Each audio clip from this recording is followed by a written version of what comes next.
Good evening everyone. आज हम पढ़ने जा रहे हैं ऊष्मा और ताप। तो आज का जो हम टॉपिक देखेंगे वो है ऊष्मा और ताप। तो स्टार्ट करते हैं फिर उसको।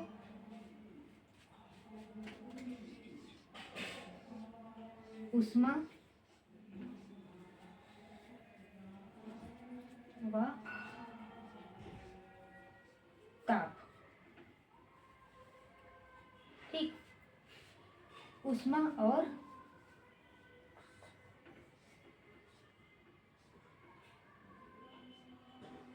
ताप। तो ऊष्मा उत्पन्न कैसे होता है पहले ये जान लेते हैं। जो पदार्थ के कण होते हैं वो आपसी गति से जो उसमें घर्षण होता है, जिसके कारण जो ऊर्जा उत्पन्न होता है उसी को क्या कहते हैं, ऊष्मा कहते हैं। ठीक है। और ऊष्मा को हम किससे मापते हैं? तो ऊष्मा का जो मापक होता है वो होता है ताप होता है। ताप क्या है? ताप वह है जो किसी वस्तु के मतलब उस वह गुण है, वस्तु का वह गुण है जो किसी वस्तु का गर्म होना और ठंडे होने को बताता है। वो क्या है? ताप है। ठीक। तो हम क्या बोले कि ऊष्मा उत्पन्न कैसे होता है? ऊष्मा उत्पन्न होता है किसी पदार्थ के अणु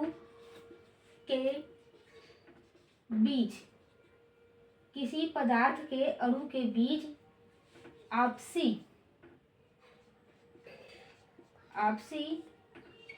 गति से, क्या बोल रहे हैं? आपसी गति से जो ऊर्जा उत्पन्न होता है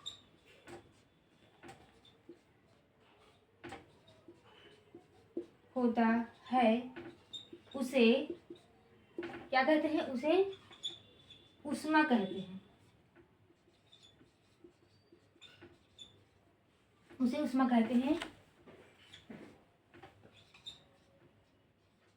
ऊष्मा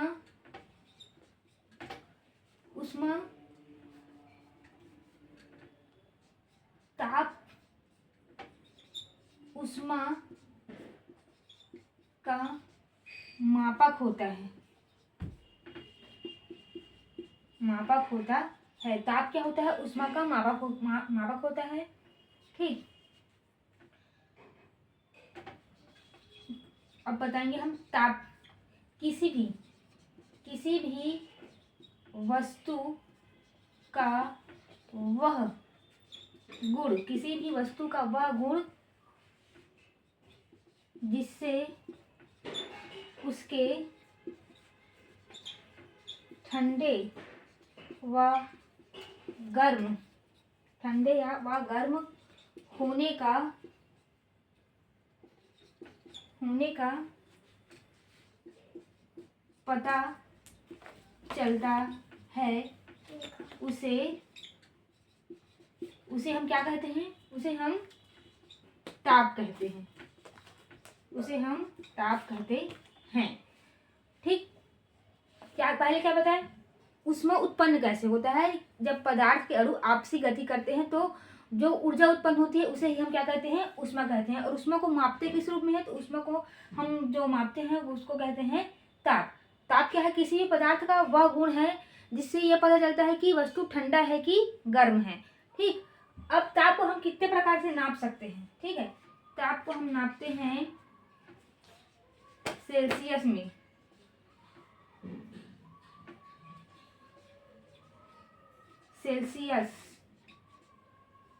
ताप को हम सेल्सियस में नाप सकते हैं, फ़ारेनहाइट में नाप सकते हैं। ताप को सेल्सियस में नाप सकते हैं, फ़ारेनहाइट में नाप सकते हैं, केल्विन में नापते हैं। सेल्सियस, फ़ारेनहाइट, केल्विन और र्यूमर। किस में नापते हैं हम? र्यूमर। इतने में हम ताप को माप सकते हैं। ठीक। र्यूमर ये क्या है? ताप मापने का तरीका। सेल्सियस, फ़ारेनहाइट, केल्विन और र्यूमर, इन 4 तरीकों से हम ताप को क्या करते हैं? मापते हैं। और जो ऊष्मा होता है, ऊष्मा का जो CGS पद्धति में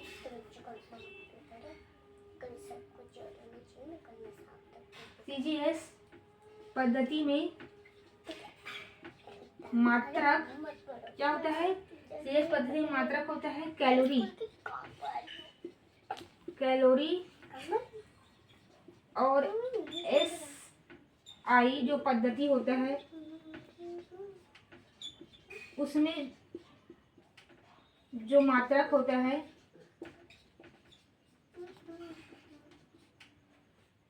जो SI पद्धति में जो मात्रक होता है उसको क्या कहते हैं?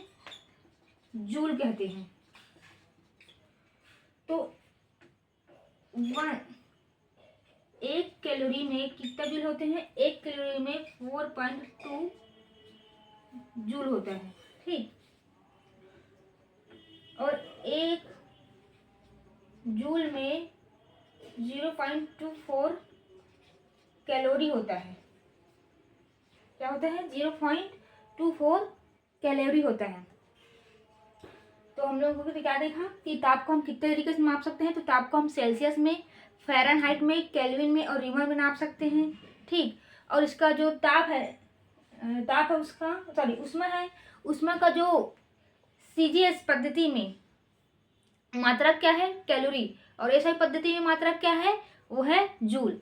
तो हमने क्या देखा? 1 calorie is equal to 4.2 joule होता है और 1 जूल इक्वल टू होता है 0.24 कैलोरी, ठीक। ये हो गया ऊष्मा के बारे में इतनी जानकारी।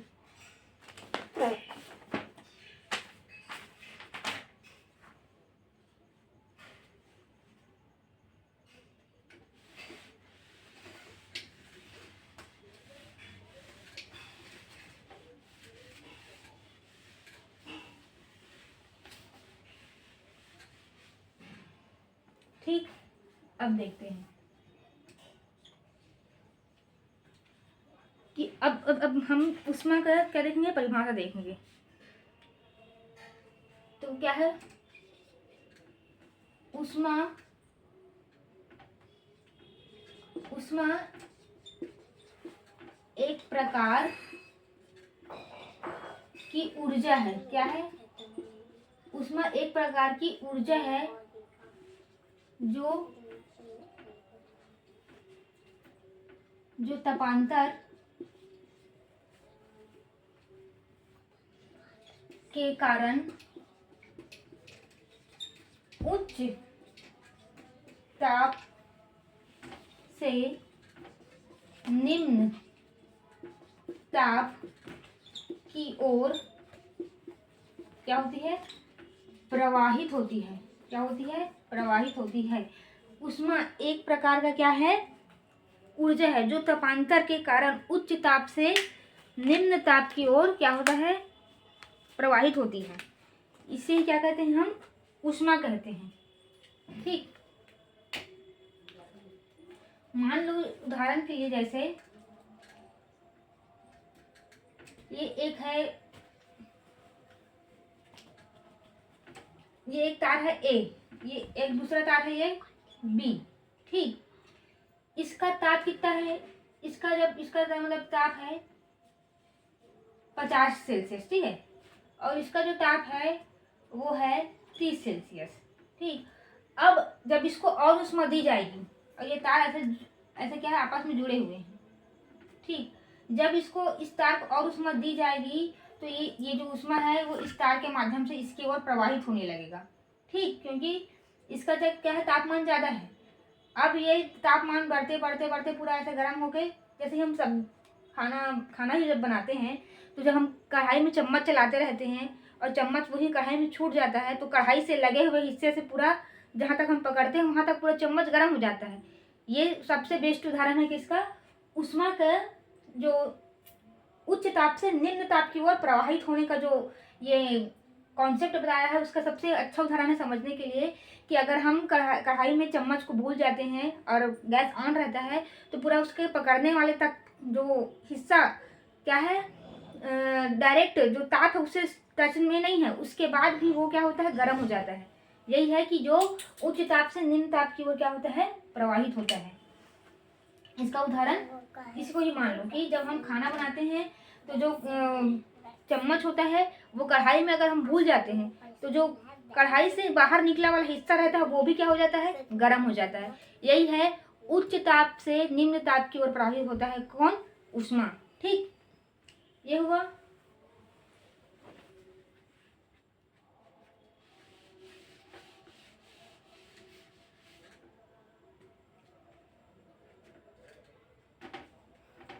देखो, जब भी किसी पदार्थ को ऊष्मा दी जाती है, जब भी किसी पदार्थ को ऊष्मा दी जाती है तो उसमें ऊष्मीय प्रसार होता है। कैसा प्रसार होता है, तो उसमें ऊष्मीय प्रसार होता है, प्रसार होता है। ठीक, अगर किसी पदार्थ को ऊष्मा दे रहे हैं और वो फैल रहा है, उसमें प्रसार हो रहा है, तो वो कैसा प्रसार कहलाएगा, ऊष्मीय प्रसार। और ऊष्मीय प्रसार कितने प्रकार के होते हैं, ऊष्मीय प्रसार 3 प्रकार के होते हैं। ठीक है, ऊष्मीय प्रसार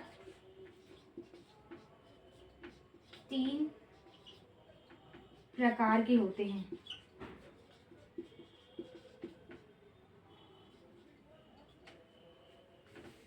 पहला देखते हैं रैखीय प्रसार। क्या है ये,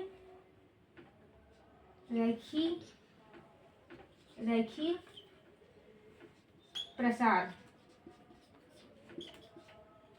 रैखीय प्रसार का उदाहरण हम देखते हैं तो क्या है कि मतलब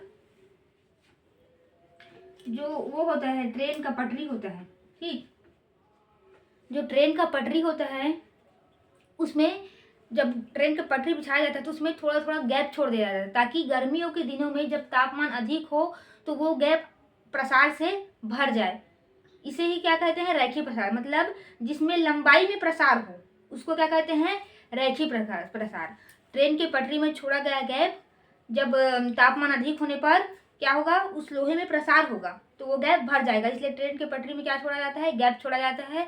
और जो ट्रेन की पटरी में जो प्रसार हो रहा है वो रैखीय प्रसार है, क्योंकि लंबाई में वृद्धि हो रही है। इसी प्रकार लोहे के छड़ में प्रसार भी क्या है, एक प्रकार का रैखीय प्रसार है। लंबाई में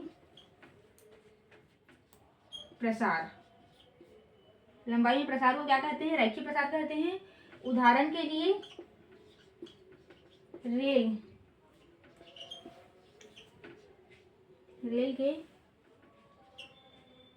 रेल की पटरी में प्रसार,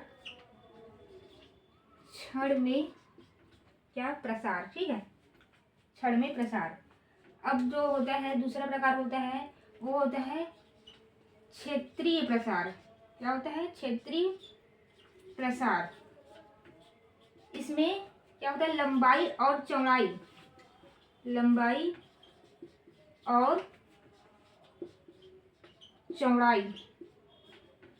दोनों में प्रसार होता है, दोनों में क्या होता है, प्रसार होता है।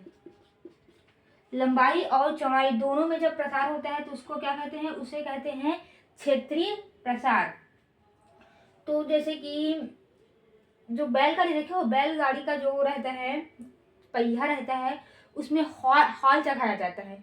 मतलब चक्का बनने के बाद उसमें ना लोहे का एक गोल आकृति का ही क्या कहा जाएगा, एक कवर चढ़ाया जाता है, उसी को कहते हैं मतलब पहिए में हॉल चढ़ाना। तो ये क्या है, उसकी लंबाई और चौड़ाई दोनों में क्या होता है, प्रसार होता है। ये उसका उदाहरण है, पहिए में हॉल चढ़ाना। या सोलर प्लेट देखे हो, सोलर प्लेट में प्रसार होना, सोलर प्लेट की लंबाई और चौड़ाई दोनों में क्या होना, प्रसार होना, ये भी क्षेत्रीय प्रसार का उदाहरण है। सोलर प्लेट के लंबाई और चौड़ाई, चौड़ाई में प्रसार, सोने के चादर में प्रसार। ठीक है, जब उसको मारते हैं, सोने का कोई वो है गोला है, उसको हम ऐसे मारेंगे तो उसके लंबाई और चौड़ाई दोनों में प्रसार होगा। ठीक है, तो ये भी क्षेत्रीय प्रसार के उदाहरण में आएगा। सोने के चादर में प्रसार। ठीक, तो हमने क्या देखा, उसमें क्या है, उसमें एक प्रकार की ऊर्जा है जो तपांतर के कारण उच्च ताप से निम्न ताप की ओर प्रवाहित होती है। जब भी किसी पदार्थ को ऊष्मा दी जाती है तो उसे क्या कर, उसमें ऊष्मीय प्रसार होता है। जब भी किसी पदार्थ को ऊष्मा दी जाती है तो उसमें ऊष्मीय प्रसार होता है। ऊष्मीय प्रसार तो 3 प्रकार का होता है, रैखिक और क्षेत्रीय। 2 प्रकार हम देख लिए। रैखिक प्रसार में क्या होता है, उसकी लंबाई में प्रसार होता है, और क्षेत्रीय प्रसार में क्या होता है, लंबाई चौड़ाई दोनों में क्या होता है, प्रसार होता है। अब देखेंगे हम आयतन प्रसार। तो आयतन प्रसार में क्या होगा, लंबाई चौड़ाई और ऊंचाई दोनों में क्या होगा, प्रसार होगा। उसको क्या कहते हैं, आयतन प्रसार कहते हैं। हाँ, आयतन प्रसार कहेंगे। तो इसका उदाहरण के रूप में हम लेंगे गेंद। गेंद में लंबाई चौड़ाई और ऊंचाई तीनों होता है। ठीक है, तो आयतन प्रसार क्या होगा, जिसमें लंबाई चौड़ाई और ऊंचाई तीनों में प्रसार हो। आयतन प्रसार, इसमें लंबाई चौड़ाई और ऊंचाई क्या होता है, तीनों में प्रसार होता है।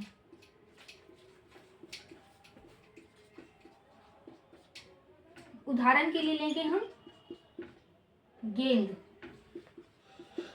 ठीक, तो ये क्या हो गया, ये हो गया जो उसमें प्रसार है, उसके हम जो 3 प्रकार है उसको हम देख लिए। अब देखते हैं कि रैखिक गुणांक। हमसे अगर क्वेश्चन पूछे रैखिक गुणांक निकालिए तो हम कैसे बताएंगे, तो हम बताएंगे, देखो रैखिक गुणांक का सूत्र क्या होता है, रैखिक गुणांक, रैखिक गुणांक इज इक्वल टू होता है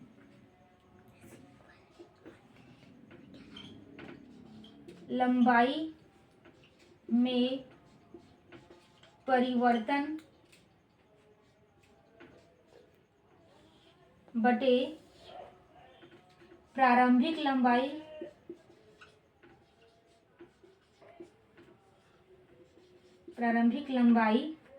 इंटू तापमान में परिवर्तन।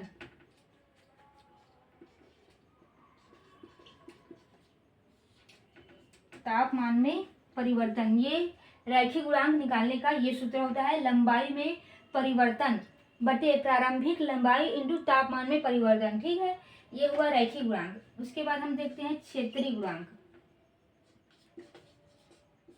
क्षेत्रीय गुणांक, ठीक,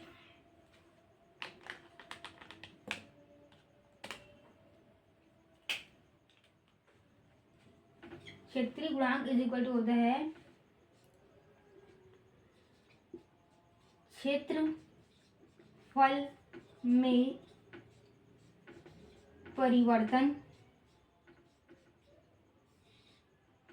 बाई प्रारंभिक क्षेत्रफल इंटू तापमान में परिवर्तन। ठीक, क्षेत्रीय गुणांक। अब देखते हैं आयतन गुणांक। आयतन गुणांक अगर निकालना हो तो इसका सूत्र होता है आयतन में परिवर्तन बाई प्रारंभिक आयतन। क्या होता है, प्रारंभिक आयतन इंटू तापमान में परिवर्तन। ये रैखिक गुणांक निकालने का सूत्र है, ये क्षेत्रीय और ये आयतन। ठीक है, तो लंबाई में परिवर्तन को हम ऐसे शो करेंगे, डेल एल बाई प्रारंभिक लंबाई रहेगा एल इंटू और तापमान में परिवर्तन डेल टी। क्षेत्रफल में परिवर्तन को हम डेल ए से डिनोट करेंगे, प्रारंभिक क्षेत्रफल ए से, फिर इंटू है, फिर तापमान में परिवर्तन को डेल टी से शो करेंगे, फिर आयतन को हम डेल वी से, प्रारंभिक आयतन वी और तापमान में परिवर्तन डेल टी, इस तरह से शो करेंगे। ठीक है, ये हो गया क्या, सूत्र हो गया। ठीक, अब एक हम क्वेश्चन देख लेते हैं, इससे स्क्रीनशॉट लेना चाहे तो ले ले, फिर हम क्वेश्चन देखेंगे इससे।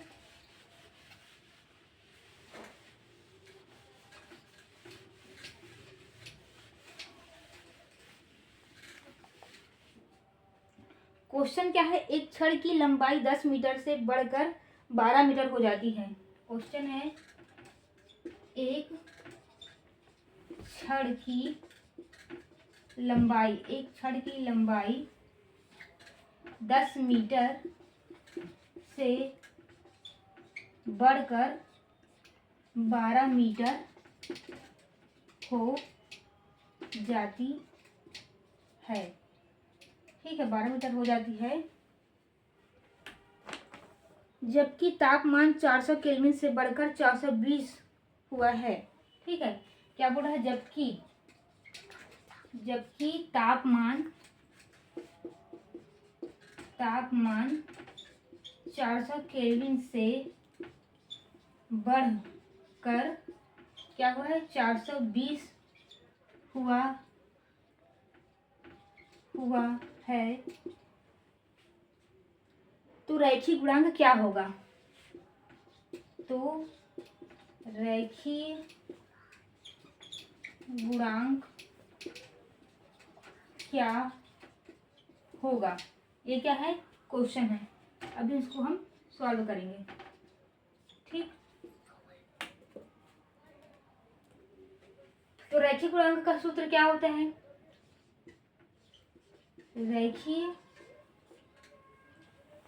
एक मिनट,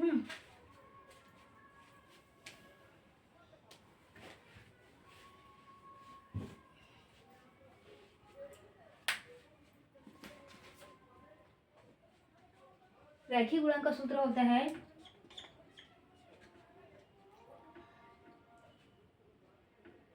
लंबाई में परिवर्तन यानी कि डेल एल बाई प्रारंभिक लंबाई इंटू तापमान में परिवर्तन। ठीक, हमने क्या कहते हैं, लंबाई में परिवर्तन को डेल एल से शो किया था, प्रारंभिक लंबाई को एल से और तापमान को परिवर्तन को डेल टी से शो किया था, उसी को यहाँ लिख दिए हैं। ठीक है, अब क्या होगा, डेल एल मतलब क्या है, लंबाई में परिवर्तन। तो लंबाई में परिवर्तन कैसे निकालेंगे, del L is equal to 12 minus 10 is equal to क्या आएगा, 2।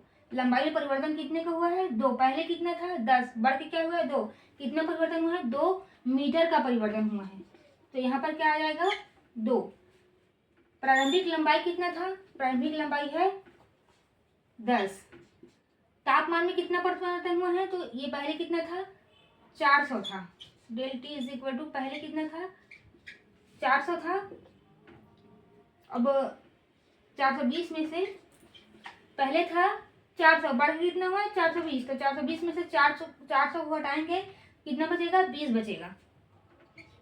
ठीक, अब कटा देते हैं, कितना आएगा, यह आया 1/100, तो ये हो जाएगा 0.01 रैखिक है। तो इसमें इसका मात्रक क्या लेंगे,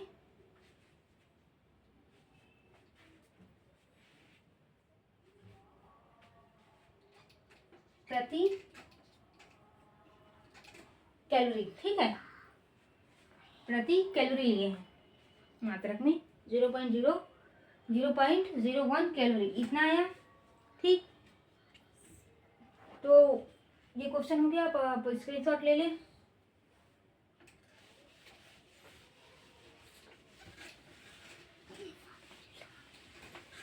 और जो रैखिक गुणांक जो होता है, जो उसमें प्रसार है, जो उसमें प्रसार में जो रैखिक गुणांक है उसको हम अल्फा से दर्शाते हैं, ठीक है। और जो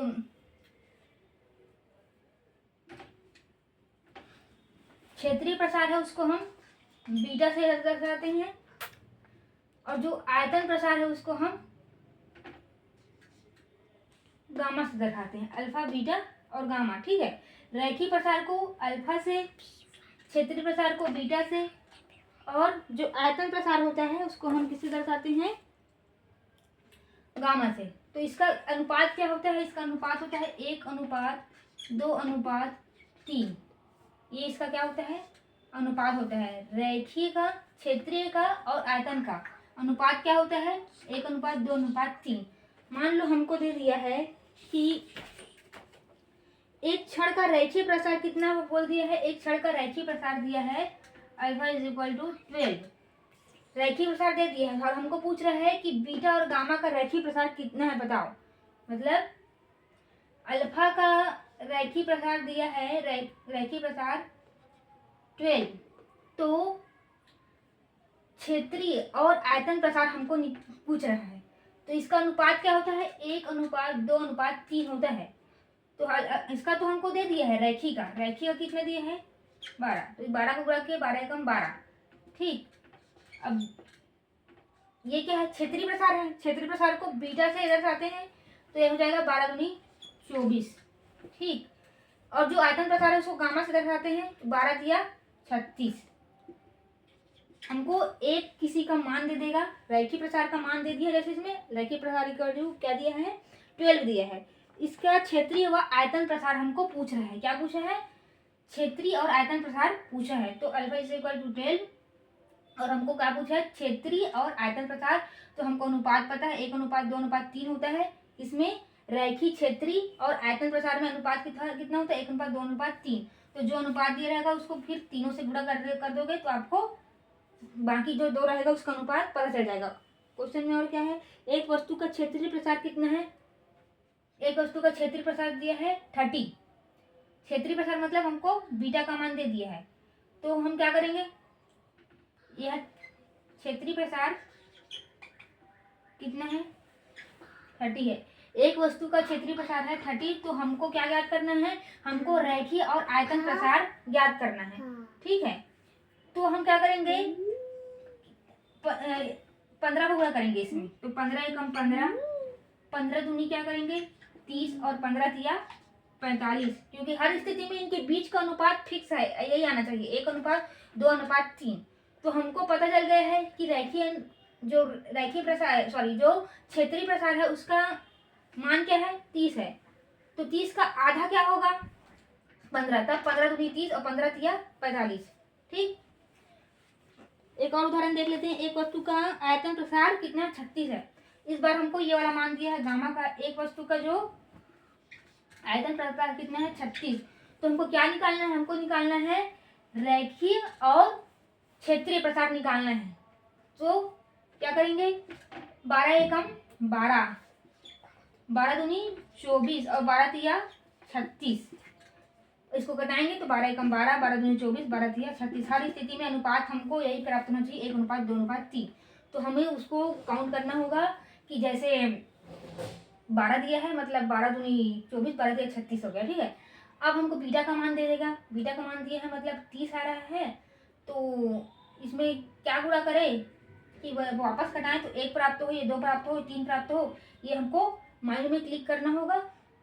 तो आप बार बार इसको प्रैक्टिस करेंगे तो आपको ये क्लिक हो जाएगा, ठीक। इसके लिए पहाड़ा याद होना जरूरी है। तो ये उदाहरण हो गया। अब इसको बकायदा हिंदी से नोट करना, ठीक है। मैं क्वेश्चन एक बार और बोल देती हूँ, क्या था, अल्फा, बीटा, गामा। अल्फा क्या है, रैखिक प्रसार है, बीटा क्या है, क्षेत्रीय, गामा क्या है, आयतन प्रसार है। उनका अनुपात है 1:2:3, ठीक। तो इसका जो क्वेश्चन है ये ऐसा है कि एक क्षण का रैखिक प्रसार अल्फा = 12 है, तो इसका क्षेत्रीय व आयतन प्रसार क्या होगा, ठीक। ये लिख लेना, उसके बाद लिख के जैसे मैंने बताया अनुपात वैसे निकाल के हल कर लेना, ठीक है। फिर एक वस्तु का क्षेत्रीय प्रसार कितना है, 30 है। क्षेत्रीय प्रसार दिया है, मतलब हमसे क्या पूछ रहा है, वो पूछ रहा है रेखीय और आयतन प्रसार, ठीक। एक वस्तु का आयतन प्रसार कितना है, 36 है। तो आयतन प्रसार दे दिया हमको, रेखीय और क्षेत्रीय प्रसार निकालना है, ठीक। ये हो गया। अब हम देखते हैं ऊष्मा का जो संचरण का विधि, ठीक। क्या देखते हैं, ऊष्मा संचरण की विधियां, ठीक है।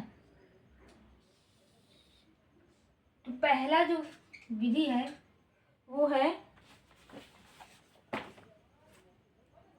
पहला जो विधि है वो है चालन विधि। क्या है पहला विधि जो है वो है चालन विधि। तो ये जो विधि है वो बहुत धीमी विधि है। ऊष्मा संचरण की जो ये विधि है वो बहुत, जो चालन विधि है वो बहुत धीमी विधि है। यह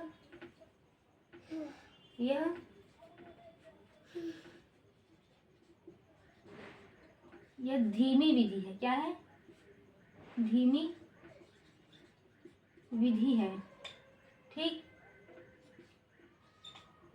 इसमें माध्यम के कण, इसमें माध्यम के कण अपना स्थान नहीं बदलते, अपना स्थान नहीं बदलते, ठीक। इसमें जो माध्यम के कण होते हैं वो स्थान नहीं बदलते। इसमें जो माध्यम के कण होते हैं, माध्यम के कण वह ऊष्मा का क्या कहते हैं, ऊष्मा का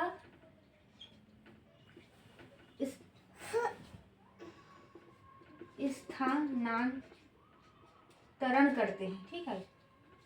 ये ऊष्मा का स्थानांतरण करते हैं। जो चालन विधि है वो क्या है, सबसे धीमी विधि है। एक मिनट ना, तो घर जाने का मन करता है।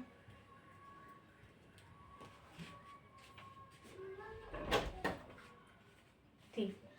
जो चालन जो है वो क्या है, सबसे धीमी विधि है, ठीक है। इसमें माध्यम के कण अपना स्थान नहीं बदलते। इसमें क्या होता है, माध्यम का एक कण, जैसे ये मान लो ये एक पदार्थ है और ये समान, मतलब ये जो चालन विधि है ना वो ठोस में ही देखने को मिलता है। ये जो चालन विधि है ये ठोस में ही देखने मिलता है, ठीक है। कहाँ मिलता है, ये ठोस में ही देखने मिलता है। मान लो ये ये डस्टर है, ठीक है। मान लो यहाँ पर मैं गरम कर रही हूँ यहाँ पर, तो ये क्या ऐसा होगा क्या, ये कण मैं गरम हो गया ऐसा करके इधर चले जाएगा, यहाँ का कण यहाँ आ जाएगा, ऐसा तो नहीं होगा ना। ये गरम होगा, यहाँ तक का हिस्सा गरम होगा, मतलब पहले ये गरम हुआ, ये गरम होने के बाद अपने ऊष्मा को यहाँ ट्रांसफर किया, ठीक। यहाँ तक गरम हुआ, ये गरम हो गया। अब इससे जुड़ा हुआ जो कण है वो इससे ऊष्मा लेके गरम हो रहा है। फिर जो इससे जुड़ा कण है वो इससे ऊष्मा लेके गरम हो रहा है। ये इससे जो जुड़ा कण है वो इससे ऊष्मा लेके गरम हो रहा है। मतलब इसमें क्या होता है, कण अपने ऊष्मा को ट्रांसफर करता है, अपने स्थान में ही रहता है, अपने ऊष्मा को क्या करता है, ये ट्रांसफर करते जाता है, जिससे क्या हो जाता है, मतलब जो पदार्थ है वो गर्म हो जाता है। यही बोल रहा है कि जो कण है वो अपना स्थान नहीं बदलते, कण अपना स्थान नहीं बदलते, ऊष्मा का स्थानांतरण करते हैं, ठीक। और यह ठोस में ही देखा जाता है, जैसे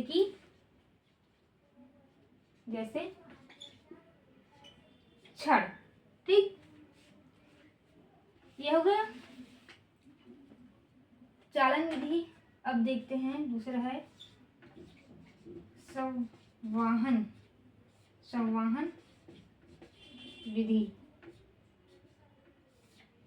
ये विधि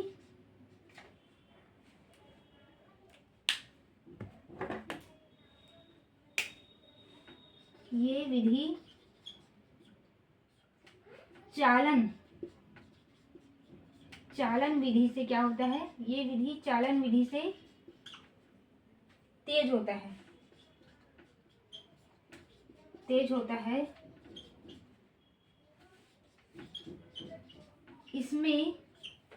इसमें माध्यम के जो कण होते हैं, इसमें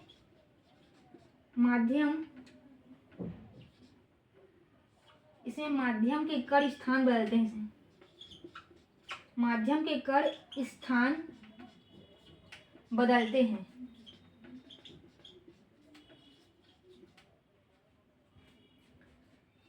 उदाहरण के लिए जो जल है, दूध है,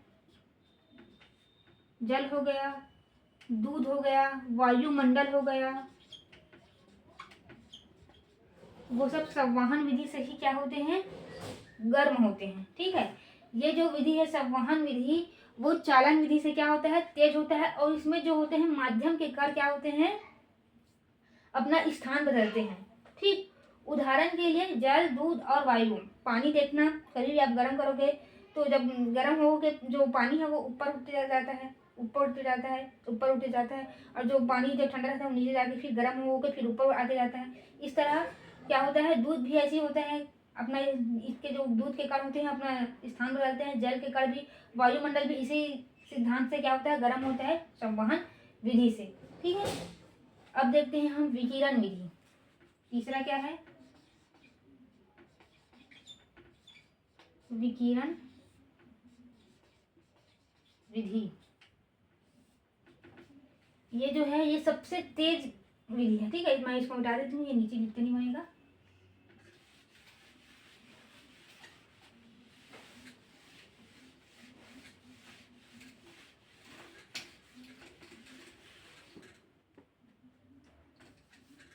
क्या देख रहे हैं हम, विकिरण विधि। ये 2 लाइन लिखने के बाद पता नहीं मार्कर चलता क्यों नहीं है अच्छे से। दूसरा मार्कर फिर ढक्कन लगाने के रखो तब जाके फिर ये ठीक से चलना स्टार्ट होता है। विकिरण विधि। ठीक, ये क्या होता है, यह सबसे तेज विधि है। यह सबसे क्या है, तेज विधि है। ठीक है, यह सबसे तेज विधि है। इसमें माध्यम के कणों की आवश्यकता ही नहीं होती है। ठीक है, इसमें माध्यम के कणों की आवश्यकता ही नहीं होती है।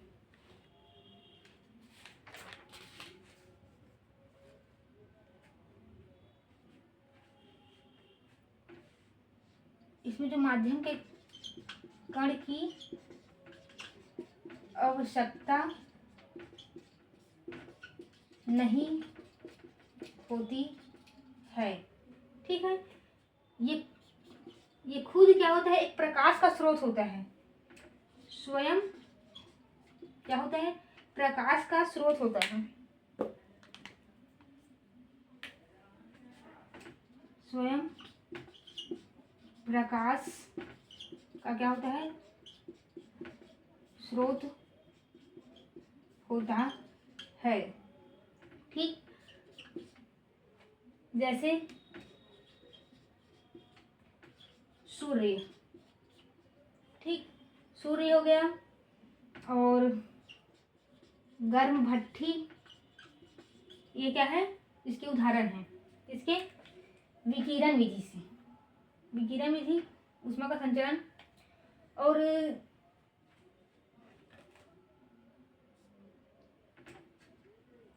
मतलब इसका जो तापमान है ना, इसको मापने के लिए जो वस्तु होता है उसको टच में रखने की आवश्यकता नहीं होती है।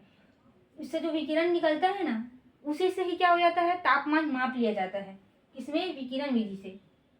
ठीक, तो ये हम लोग क्या देख लिया, ऊष्मा संचरण की विधि देख लिया। और एक दो और है, देखो ये है भाप, वाष्पन, क्या बोलेंगे, वाष्पन। जब जो गर्म वाष्प निकलता है वो भी तो एक ऊष्मा का क्या है, संचरण है ना। ऊष्मा के गर्म, कोई चीज गर्म हो रहा है, उसके बाद वो भाप बनकर उड़ रहा है, उससे ही क्या मिल रहा है, हमको ऊर्जा मिल रही है। उसमें क्या है, एक प्रकार की ऊर्जा है। तो जो भाप जो निकलता है, भाप,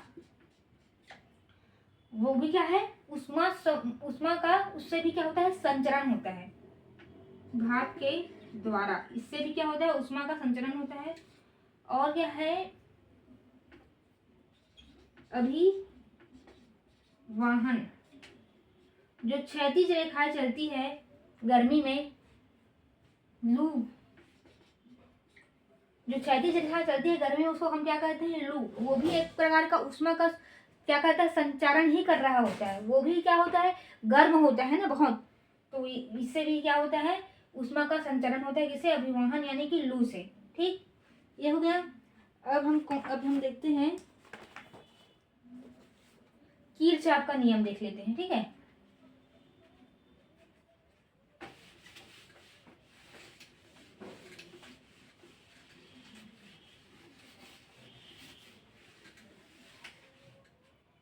कीरचाप का नियम क्या कहता है, कीरचाप,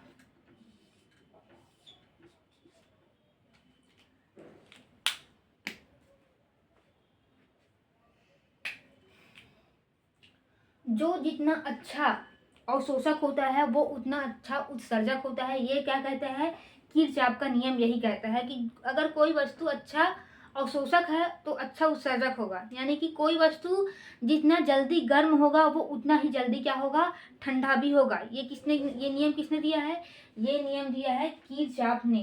ठीक, तो मान लो कि हम यहाँ पर एक वो लिए, क्या लिए, स्टैंड ले लिए। ठीक है, जिसमें एक क्या रखा है, कप रखा है, और ये जो है ये क्या है, लोहा का है ये। ठीक है, और ये जो है इसमें भी क्या रखा है, एक कप रखा है, इसमें भी एक चाय है। ये जो है ये किसका है, ये लकड़ी का है। ठीक, तो देखो इसका यहाँ से ये इससे क्या निकल रहा है, भाप निकल रहा है, मतलब इसका क्या हो रहा है, वाष्पन हो रहा है। ठीक, अब जो लोहा होता है वो क्या होता है, ऊष्मा का चालक होता है। क्या होता है, ऊष्मा का चालक होता है। तो कुछ ऊष्मा ये लोहा का जो टेबल है वो क्या कर रहा है, ग्रहण कर रहा है। ठीक, और विकिरण, जब चाय के पास ऐसे हाथ को ऐसे रखोगे तो थोड़ा गर्म आता है, तो विकिरण के माध्यम से भी ये क्या हो रहा है, चाय ठंडा हो रहा है। लेकिन ये लकड़ी जो है वो क्या है, ऊष्मा का कुचालक होता है। तो इसमें बाकी सारी क्रिया तो होगी, वाष्पन होगा, इसमें क्या होगा, वाष्पन होगा और विकिरण होगा। क्या होगा, वाष्पन होगा, विकिरण होगा। लेकिन ये क्या है, कुचालक है, इसलिए ये क्या, ऊष्मा को ग्रहण कम मात्रा में करेगा। तो एकदम नहीं करेगा ऐसा नहीं, कुछ मात्रा में करेगा। लेकिन जितना अच्छा ऊष्मा का चालक लोहा होता है उतना अच्छा चालक लकड़ी ऊष्मा का नहीं होता है। इसलिए ये जो चाय है वो जल्दी ठंडा होगा इसकी अपेक्षा में। ठीक, ठंडा तो ये भी होगा लेकिन इसकी अपेक्षा में ये क्या होगा, जल्दी ठंडा हो जाएगा। यही कहने की कोशिश कर रहा है कि जो जितना अच्छा अवशोषक होगा वो उतना अच्छा उत्सर्जक होगा, यानी कि जो जितना जल्दी गर्म होगा वो उतना जल्दी ठंडा भी होगा। उदाहरण के लिए हम लेते हैं बालू यानी कि रेत। रेत क्या होता है, बहुत अच्छा अवशोषक भी होता है और बहुत अच्छा उत्सर्जक भी होता है। मतलब रेत बहुत जल्दी गर्म भी हो जाता है और बहुत जल्दी क्या हो जाता है, ठंडा भी हो जाता है। ठीक, ये क्या हो गया, किरचॉफ का नियम हो गया है। ठीक, तो अब हम देखते हैं, थर्मामीटर देख लेते हैं। ठीक,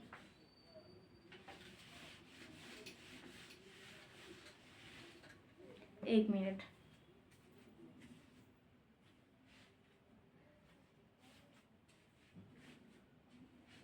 थर्मामीटर को हम लोग कल देख लेंगे। आज के लिए बस इतना ही। वीडियो अच्छा लगा हो तो लाइक कीजिए, शेयर कीजिए, सब्सक्राइब कीजिए। Thank you.